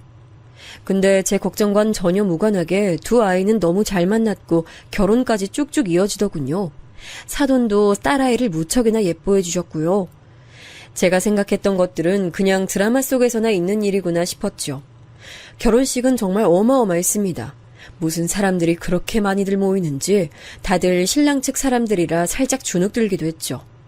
딸아이 결혼 소식을 접한 친정 식구들은 꽤 큰 충격을 받은 얼굴을 했었는데 결혼식장 와서는 아주 입까지 떡 벌어져서는 말도 못하더군요. 특히 오빠는 제게 사돈 어른을 소개시켜달라고 할 정도였고요. 결혼식 이후에도 아이들은 여기저기 인사드리러 다니기 바빴어요. 그때였어요. 친구가 슬쩍 제게 다가와 할 말이 있다고 했죠. 카페에서 함께했던 친구요. 나 네 사위 어디서 봤는지 기억났어. 계속 긴가민가 했는데 오늘 보니까 알겠네. 그때 기억 안 난다고 한참 그러더니 그래, 어디서 봤는데? 너 있는 학원, 그 학원 건물주잖아. 세상에 인상 너무 달라서 기억을 못했나 봐. 계약할 때 진짜 엄청 무서웠거든? 술 냄새도 장난 아니었고. 근데 곁에 있는 친구 보니까 기억이 확 나네. 술? 술도 담배도 전혀 못하는데? 착각한 거 아니야? 아닌데. 술이 덜 깼다고 하면서 엄청 짜증내면서 계약하러 왔었는데? 그때 펜 잘 안 나온다고 집어던져서 내가 똑똑히 기억해. 너도 알잖아. 박가부동산 할아버지. 그 할아버지한테 펜 하나도 제대로 준비 못하냐고 엄청 욕을 하는데 얼마나 무서웠는지 몰라. 저는 친구 말에 깜짝 놀라면서도 사위가 그런 행동을 했다는 게 전혀 믿어지지 않았어요. 그렇다고 친구가 제게 거짓말을 할 리도 없고 말이죠. 제 표정이 급 어두워지자 친구는 과거 얘기라고 하면서 괜히 얘기를 꺼낸 것 같다고 미안해했죠. 하지만 이미 들어버린 이야기를 모른 척하기란 쉽지 않았어요. 그런 이야기를 들어서 그런지 제 시선은 자꾸 딸아이와 사위를 향해 가더라고요. 자리가 자리인 만큼 술을 권하는 사람들이 있었어요. 사위는 넙죽넙죽 잘만 받아 마시고 있었고요. 그런 사위를 보는 딸아이의 얼굴은 저만큼이나 불안해 보였습니다. 그때였어요. 건장한 남자들이 딸아이와 사위 곁으로 오더니 뭐라고 얘기하고는 데리고 나가더라고요. 딸아이는 제자리로 오더니 일정이 바뀌어서 신혼여행지로 빨리 출발하게 됐다며 여기서 인사를 해야 할 것 같다고 하더군요. 불안했지만 저는 알겠다, 조심히 다녀오라고 했죠. 결혼식 마치고 돌아와서도 친구 얘기가 자꾸 머릿속에 남았어요. 그리고 술을 물처럼 마시던 사위의 얼굴도 생각나고요. 저는 뜬 눈으로 딸아이 전화를 기다렸습니다. 잘 도착했다는 행복한 딸아이 목소리를 듣고 나서야 안도의 한숨을 내쉴 수 있었어요. 신혼여행에서 돌아온 딸아이는 세상 행복한 얼굴을 하고 있었어요. 여행지에서 너무 좋았다고 말하며 제 선물은 물론이고 딸아이 결혼에 맞춰 귀국한 동생의 것까지 캐리어에 어떻게 다 담아왔나 싶을 정도더군요. 저는 그날 밤 최서방을 따로 불러 물었습니다. 자네 혹시 술 마시나? 난 최서방이 술도 담배도 할 줄 모른다고 들었는데 피로연 때 보니 보통은 아닌 것 같아 말이야. 단도직입적인 제 질문에 최서방은 당황스러웠는지 바로 대답을 못하더군요. 잠깐이지만 곤란하다는 얼굴을 하기도 했고요. 저는 차분히 대답을 기다렸습니다. 술을 못한다기보단 즐기지 않습니다. 어머니, 그날은 어른들이 주시기도 했고 거절할 분위기가 아니라서 받아 마신 거지 평소엔 전혀 아닙니다. 그래? 술 마시는 게 문제라는 건 아니야. 혹시 숨기는 게 있나 싶어 물어봤지. 섭섭하네요, 장모님. 제가 무슨 죄인도 아닌데 뭘 숨겨요? 저는 차마 친구가 봤다는 장면에 대해 물어보지 못했어요. 저는 최서방에게 남편에 대해 얘기를 해주면서 부부 사이에 괜한 비밀은 만들지 말아달라고 거듭 당부했습니다. 제 얘기를 다 들은 최서방은 어떤 상황에서도 함께 잘 얘기하겠다고 제게 약속했어요. 저는 그 약속을 믿어보기로 했죠. 누군가의 말처럼 사람은 고쳐 쓰는 게 아닌데 말이죠. 그렇게 신혼여행에서 돌아온 딸아이를 마지막으로 저는 한동안 딸아이를 만날 수가 없었어요. 시댁 어른들을 모시고 살다 보니 자유롭지 않을 것이라고는 생각했지만 이렇게 얼굴 보기 힘들 것이라고는 생각 못했거든요. 자주는 아니더라도 얼굴 보고 밥 먹고 그 정도는 가능하지 않을까 했었는데 무슨 일인지 딸아이와는 자주 전화도 할 수가 없었어요. 부재중으로 넘어가는 건 기본이고 문자나 카톡을 보내도 답이 금방 오지 않았죠. 무슨 일이 있는 건 아닐까 걱정이었어요. 최서방에게 전화를 걸어도 잘 지내고 있다는 말만 돌아올 뿐이었고요. 최서방, 시간 되면 주말에 저녁 좀 함께 먹었으면 좋겠는데 우리 집 막둥이 축하할 일도 생겼고 말이야. 처남한테 축하할 일이요? 뭔진 모르지만 꼭 가야죠. 저는 오랜만에 딸아이의 얼굴을 보겠다 싶어서 들뜬 마음을 숨길 수가 없었어요. 그동안 무슨 일이 있었는지 꼭 물어보겠다고 잔뜩 벼르고 있었죠. 하지만 막상 딸아이 얼굴을 보니 아무 말도 나오질 않더군요. 살도 많이 빠져 보였고 어딘가 모르게 피곤한 얼굴이었죠. 물어보고 싶은 게 잔뜩이었지만 저는 뭐라도 먹여야겠다는 생각만 들었어요. 하지만 딸아이는 음식을 얼마 먹지도 못하고 화장실로 달려갔죠. 최서방은 별거 아니라는 얼굴로 딸아이를 따라가더니 곧 함께 자리로 돌아왔어요. 그 모습을 보는데 순간 머릿속에 지나가는 게 있더라고요. 현지야, 너 임신했어? 제 질문에 딸아이는 수줍게 고개를 끄덕이며 아랫배를 만지작거렸어요. 저는 제가 곧 할머니가 된다는 사실에 깜짝 놀라고 말았죠. 안정이 필요하다고 해서 병원에 좀 있었어요. 그래서 연락이 잘 안 되기도 했고. 저희 어머니께서도 확실해지면 연락드리는 게 좋겠다고 말씀하셨어요. 최서방은 무언가 말하려는 딸아이의 손을 잡으며 제게 말했어요. 저 역시 딸아이를 가졌을 때 몸이 많이 약해져서 고생을 했었거든요.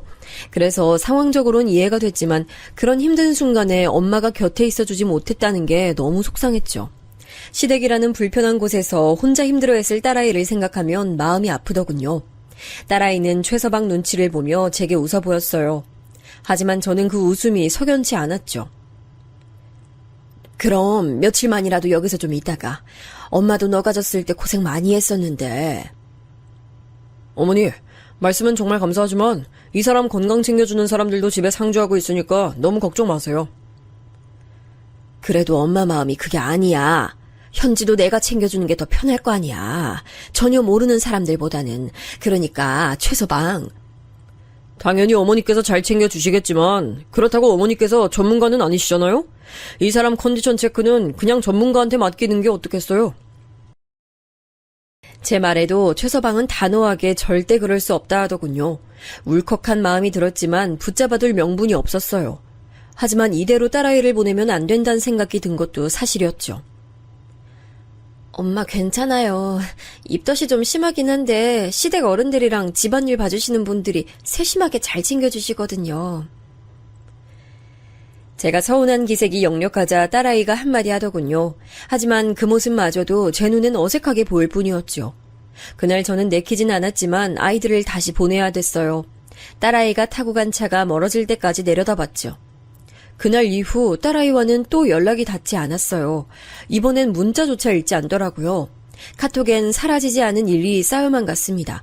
거기다 최서방도 연락이 닿지 않았고요.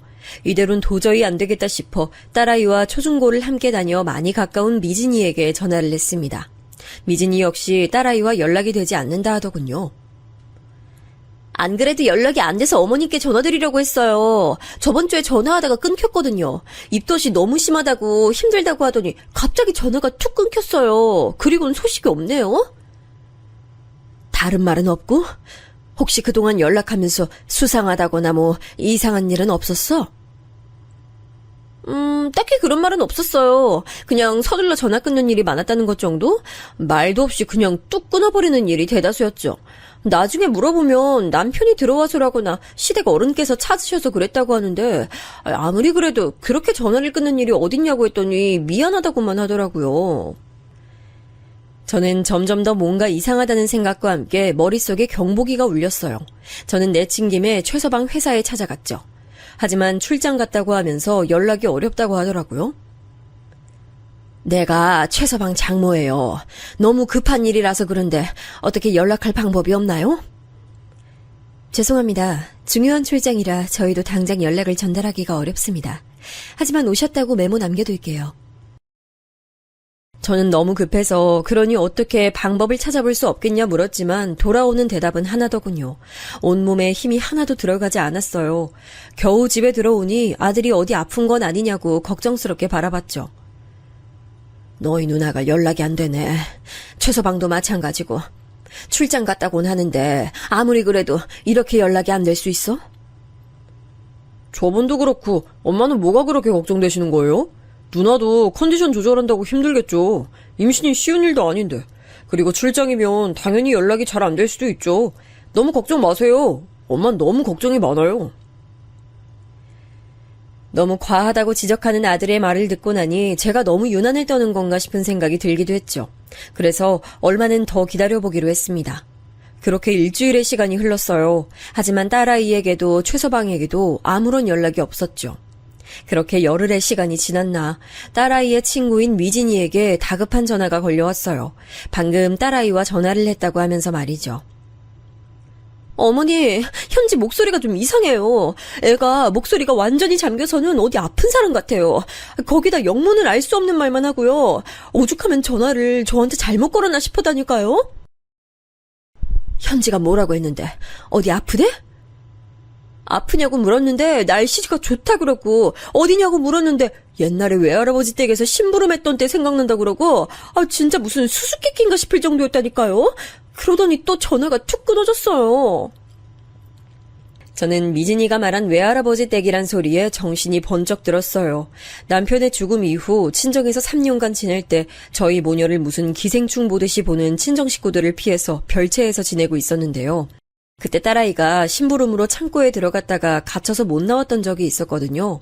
저는 당장이라도 딸아이를 찾으러 가야겠다는 생각이 들었어요.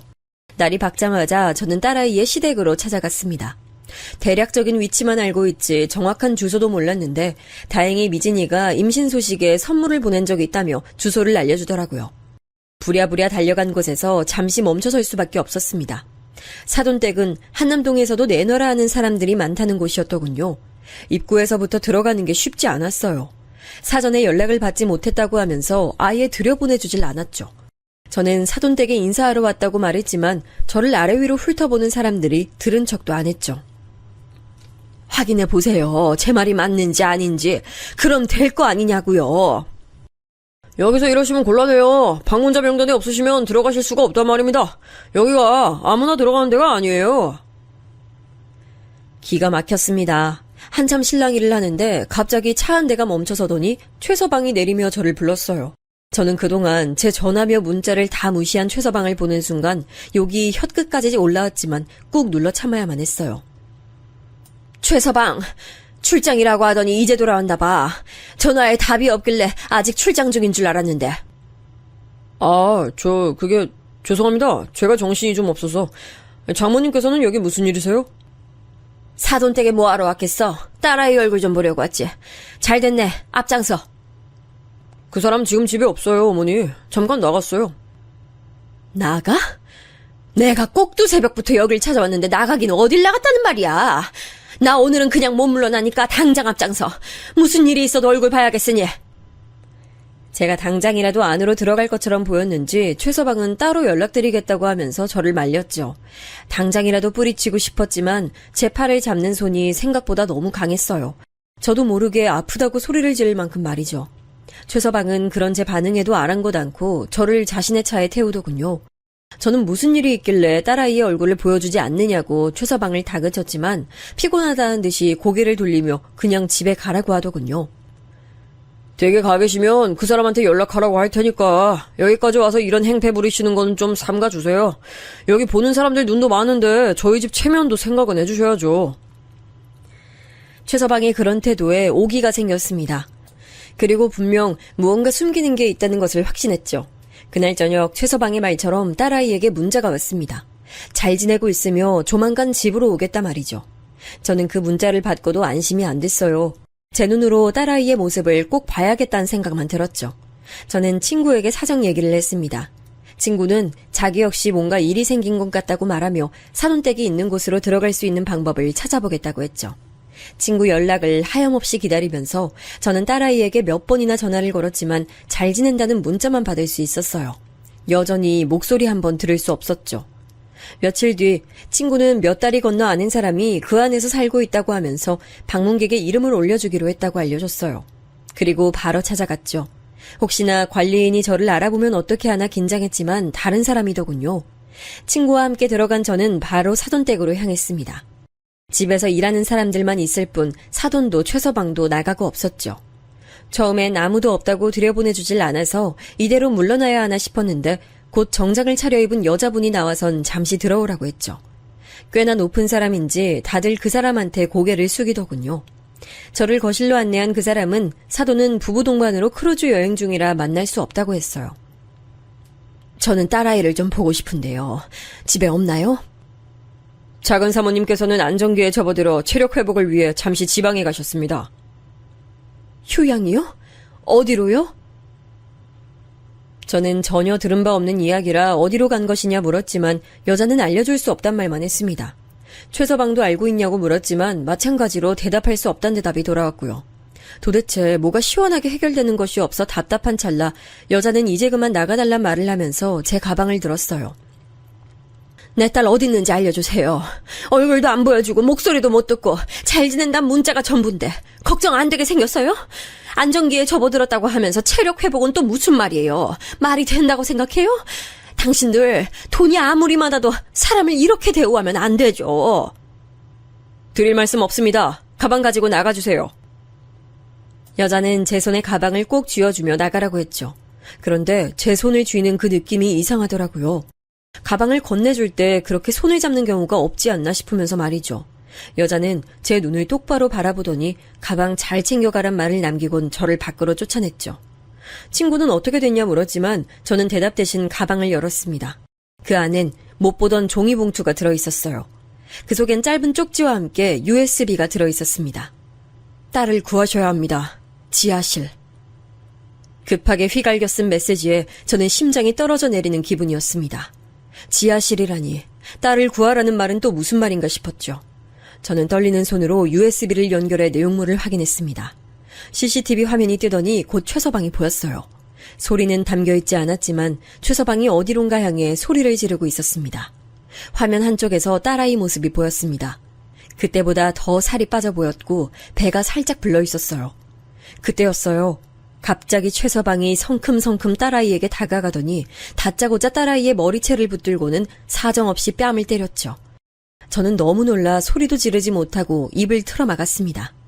몇 번이나 딸아이를 때리더니 이젠 어디론가 딸아이를 끌고 가더라고요. 딸아이는 끌려가면서도 배를 어떻게든 보호하려고 감싸쥐고 있었고요. 영상은 그렇게 끝이 났지만 저와 친구는 한마디도 하지 못했습니다. 머리로는 당장 집으로 쳐들어가 딸아이를 데리고 나와야 한다 했지만 손끝 하나도 움직일 수 없었죠. 때리는 사람도 맞는 사람도 이번이 처음은 아닌 게 분명했습니다. 야, 정신 차려. 지금 네가 멍하게 있을 때야? 당장 경찰 불러야지. 야! 저는 친구의 외침에 겨우 정신 차렸습니다. 제가 떨리는 손으로 핸드폰도 제대로 꺼내질 못하자 친구는 저를 대신해 경찰에 신고까지 마쳤죠.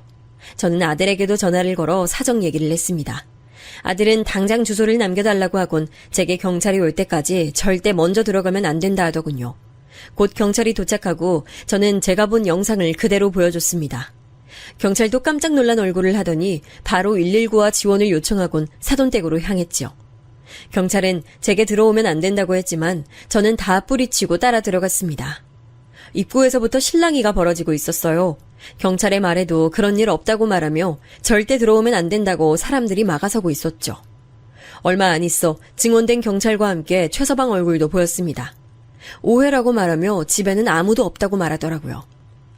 여기가 어디라고 들어와? 집에 아무도 없다니까? 장모님 진짜 왜 그러세요? 그 사람 별장에서 쉬고 있다니까요. 그 입 다물어. 감히 내 딸을 개패듯이 패? 그것도 네 애를 가진 여자를? 네가 사람 새끼야? 제 외침에 최서방의 얼굴에 표정이 싹 사라지더군요. 진짜 좋게 말할 때 가셔. 앞으로 경찰 생활 편하게 하고 싶으면 그냥 가. 확 서장한테 전화해서 지랄하기 전에. 바뀐 분위기에 경찰들도 무언가 사건이 있다고 생각이 들었는지 제가 보여준 영상을 내밀며 확인하겠다고 말하곤 집으로 들어갔죠. 최서방이 소리를 고래고래 지르며 자신이 누군지 아느냐 외쳤지만 경찰은 빠르게 집을 뒤집었어요. 제게 봉투를 건네줬던 여자와 눈이 마주쳤죠. 그 여자는 찰나였지만 지하실이 있는 방향으로 손가락질을 했죠. 저는 지하실을 외치며 그 여자가 알려준 방향으로 달려갔어요. 경찰은 제가 들어와서는 안 된다고 말하며 저를 붙들었죠. 지하실 보세요. 우리 딸 저기 있다고요. 경찰은 급히 지하실로 내려갔지만 굳게 잠겨 있었어요. 이곳을 열라는 말에 최서방은 창고일 뿐이라고 말하며 완강하게 거절했죠. 그렇게 실랑이를 하고 있는데 다른 곳을 뒤지던 한 경찰이 나타나 식탁 위에 열쇠가 있었다고 하며 지하실로 빠르게 내려갔어요. 그리곤 금방 문을 열고 안으로 들어갔죠. 사람 있습니다! 구급차 불러요! 피를 너무 많이 흘렸어요! 경찰의 외침에 지하실로 내려가려고 했지만 오히려 저를 더 강하게 붙들며 기다려야 한다고 하더군요. 곧 구급대원들이 뛰어내려가더니 들것에 실려 딸아이가 올라왔어요. 여기저기 맞아서 엉망이 된 얼굴과 다리엔 피가 흐르고 있었죠. 숨은 쉬고 있는지 의심이 들 정도의 모습에 저는 이성을 잃고 최서방에게 달려들었죠. 이 짐승 새끼! 너 내 딸한테 무슨 짓을 저지른 거야! 이 노인네가 진짜 거슬리게! 최서방은 손쉽게 저를 바닥으로 내팽개쳤어요. 경찰들은 어이없다는 표정과 함께 최서방을 긴급 체포하겠다며 붙들었어요. 최서방은 그런 경찰들에게까지 주먹을 휘두르며 자기가 누군 줄 알고 몸에 손을 대냐고 소리를 질렀죠. 고작 경찰 나부랭이 주제에 감히 내 몸에 손을 대고 멀쩡할 줄 알아? 니들 내가 똑똑히 얼굴 받았다. 싹 다 옷벗을 각오해. 여기가 어디라고. 이씨. 그리고 놓친네. 그러길래 딸자식 교육 좀 잘 시키지 그랬어. 어디서 하늘 같은 남편이 하는 일에 간섭에 잔소리에. 버릇 좀 고친다고 몇 대 때렸더니 감히 덤벼들긴 하고. 하긴 놓친네 하는 꼴을 보니 그 애미의 그 딸이지. 젠장. 뭐? 이 쓰레기 같은 새끼. 내가 너 이대로 둘 것 같아? 절대 가만히 안 둬. 알겠어? 뭘 할 수 있는데. 꼭 아무것도 없는 것들이 자존심의 꼴값을 떨어요. 최서방이 저를 비웃으며 중얼거리자 경찰들도 잔뜩 굳은 얼굴을 하며 아까보다 더 단호한 움직임으로 최서방을 붙들었어요. 그때였습니다. 아이고 수고 많으십니다. 아주 일장연설을 하시던데 말씀 다 끝나셨어요? 경찰들 사이로 아들과 함께 유학을 갔던 아들 친구의 얼굴이 보였어요. 아들은 사색이 된 얼굴로 제게 다가와서는 누나 만났다고 하면서 저를 꼭 안아주었죠. 저는 이게 다 무슨 일이냐고 했더니 아들이 더 이상은 걱정할 필요가 없다고 자신있게 말하더군요. 검찰에서 나왔습니다. 최석필 씨. 당신 아주 여러 가지로 총체중 난국이더만 와이프를 저지경으로 만들질 않나 탈세까지. 여기 구속영장이요. 도주 위험이 있어서 제가 바로 여기까지 들고 왔죠. 데려가시죠. 경찰은 정식 구속영장을 확인하곤 수갑까지 채워서 밖으로 끌고 갔어요. 아들은 제게 누나가 있는 병원으로 가자고 저를 부축했죠. 아들 친구는 아무래도 구린 구석이 많은 것 같다고 말하며 제게 무슨 일이 있어도 대가를 치르게 할 테니 너무 걱정하지 말란 말을 남기곤 빠르게 경찰을 따라 나왔어요. 저는 아들의 부축을 뿌리치고 제게 봉투를 전해준 여자에게 다가갔습니다. 고마워요. 열쇠도 당신이 뒀죠? 알려줘서 고맙습니다. 더 빨리 알려드리지 못해서 죄송합니다. 작은 사모님, 맞아서 지하실에 갇혀 계셨던 게 이번이 처음이 아니에요. 그때 친정에 저녁 먹으러 간다고 하고 다녀오신 뒤로 몇 번이나 있었어요. 신고했어야 했는데 너무 무서워서 죄송합니다. 아니에요. 덕분에 오늘 딸아이 목숨을 구했습니다. 감사합니다. 저는 여자에게 고맙단 말을 몇 번이나 더 했어요. 아들은 여자에게 혹시 재판에 증인이 되어줄 수 있냐고 물었고 여자는 무조건 나가겠다고 했어요.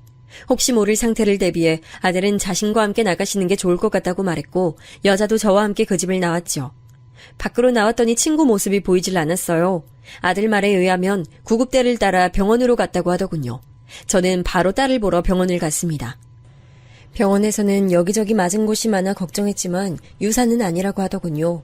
그 상황에서도 아이를 지키려고 배를 감싸던 딸아이의 모습이 떠올라 눈물이 흘렀죠. 저는 피가 그렇게 많이 흘렀는데도 괜찮았냐고 물었지만 다리에 찢어진 상처가 많아 생긴 것이라 하더군요. 호흡기를 하고 잠든 딸아이 얼굴을 보며 저는 혼자 얼마나 무서웠을까. 딸아이가 견뎌야 했을 시간들에 대한 미안함과 분노로 뇌가 다 녹을 것 같았어요. 피아노를 치던 예쁜 손은 여기저기 상처들로 보기 흉했고 다리 곳곳엔 푸른 멍들이 가득했죠. 의사 말에 의하면 온몸이 멍투성인데 딱 하나 배만 멀쩡하다고 하더군요. 그 말에 저는 결국 눈물이 터졌습니다. 금방 깨어날 것이라는 의사의 말에도 딸아이는 며칠을 그렇게 눈을 감고 있었어요.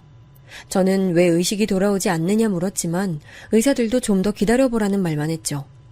저는 딸아이의 손을 잡고 매일같이 말했어요. 다 괜찮아. 이제 엄마가 곁에 있을게. 우리 딸, 내 새끼. 누나, 이제 일어나. 누나 괴롭힐 수 있는 사람은 이제 아무도 없어. 그러니까 겁먹지 말고 이제 일어나, 누나. 제 모습에 아들은 긴 한숨을 내쉬며 제 손과 딸아이의 손을 겹쳐 잡으며 중얼거렸어요. 그렇게 얼마의 시간이 더 흐르고 드디어 딸아이 의식이 돌아왔어요. 저와 눈이 마주친 아이는 힘겹게 손을 들어 제게 뻗었지요. 저는 그 손을 잡고 살아 돌아와줘서 고맙다고 몇 번이나 말했는지 몰라요. 딸아이 눈에서도 눈물이 흐르기 시작했죠. 하지만 문제가 있었어요. 충격이 너무 심했는지 딸아이가 말을 못하더군요. 뭐라도 말을 하려고 입을 뻥긋거렸지만 아무런 소리도 나질 않았어요. 병원에서는 뇌에 이상이 있는 것은 아니라는 소견과 함께 정신과 치료를 권하더군요. 그 소리에 저는 최서방에 대한 분노가 더 활활 타오르는 기분이 들었습니다. 퇴원해도 된다는 말에 딸아이를 데리고 집으로 돌아온 저는 회복에 온 신경을 쏟았어요. 그 사이 사돈이 한국으로 돌아왔는지 집으로 찾아왔더군요. 저는 문을 닫아 걸고 아무 할 말이 없다고 말하곤 그 사람들을 쫓았어요. 하지만 쉽게 물러날 사람들은 아니었는지 학원까지 찾아왔더군요. 원래 그런 애는 아닌데 술만 들어가면 막무가내가 되어버렸어요. 사람 하나 살린다 생각하시고 한 번만 용서해 주세요. 앞으로 술은 절대 못 마시게 하겠습니다. 그러니까 이보세요. 당신 아들이 우리 딸한테 무슨 짓을 했는지 보기는 하셨어요? 영상 아주 잘 남아있을 텐데 그걸 봤으면서 내 앞에 나타나서 용서? 용서란 말을 입에 올려요? 저희가 그 점에 대해선 충분히 보상을 해드릴 테니. 보상이요? 무슨 보상? 돈? 집? 부동산? 뭘로 보상하시려고요? 당신들은 그런 걸로 보상이 되는 모양인데 우린 아니거든요. 당신 아들이 저지른 죄가 그거 하나만은 아니던데. 우리한테 이렇게 찾아와서 빈다고 해결될 일이겠어요? 알아보니 저지른 범죄들이 한두 가지가 아니던데 그동안은 그 돈으로 입막음이 됐을진 몰라도 이번엔 천만의 말씀이에요. 그러니까 돌아가세요. 자꾸만 저를 붙들며 이야기해보자고 하는 안사돈의 손을 강하게 뿌리쳤습니다. 자식의 잘못된 모습을 그대로 방치한 것도 죄라면 죄일 텐데 이 사람들은 그저 원래 그런 애가 아니라는 말로 얼버무리려고 하는 게 너무나도 가증스러웠죠. 그대로 나가려다 저는 그 사람들을 바라보며 말했습니다. 해주실 게 딱 하나 있네요. 이혼 서류, 친자 포기와 양육 포기 서류. 그것들 보낼 테니 도장 찍으세요. 딸아이한테 미안한 마음이 조금이라도 남아있다면 말이에요. 그걸로 저희 집에 뭔가 바랄 생각은 꿈도 꾸지 마시고요. 그리고 어떤 게 아들을 위한 일인지 생각이라는 것 좀 하고 사세요. 저는 뒤도 돌아보지 않고 카페를 벗어났고 변호사를 통해 그 모든 서류들을 받을 수 있었습니다. 아들 말에 의하면 최서방의 여죄는 파도 끝없이 나왔다고 해요. 주류 밀수는 기본에 마약까지도 얽혀 있었으며 그간 사람을 때리고 합의한 전적이 한두 번이 아니라고 했죠. 이번에는 아무래도 쉽게 나올 수는 없을 것이라는 이야기까지 전해 들은 저는 앞으로 우리 앞에서 특히 우리 딸아이 인생에서 그런 인간을 다시 볼 일은 없었으면 좋겠다고 생각했습니다. 모든 정리가 끝난 지 약 1년이 지났어요. 처음에 말씀드렸듯이 딸아이는 자신을 꼭 닮은 여자아이를 낳았습니다. 어찌나 어릴 적 딸아이 모습과 똑 닮았는지 사진을 나란히 두면 누가 누군지 모를 정도죠. 요즘 저는 언제가 될진 모르지만 예전처럼 다정한 목소리로 딸아이가 저를 불러주길 바라면서 지금의 행복을 위해 최선을 다해 하루를 살아가고 있습니다. 앞으로 우리 가족들에게 더 이상은 고통이 없길 바라면서요.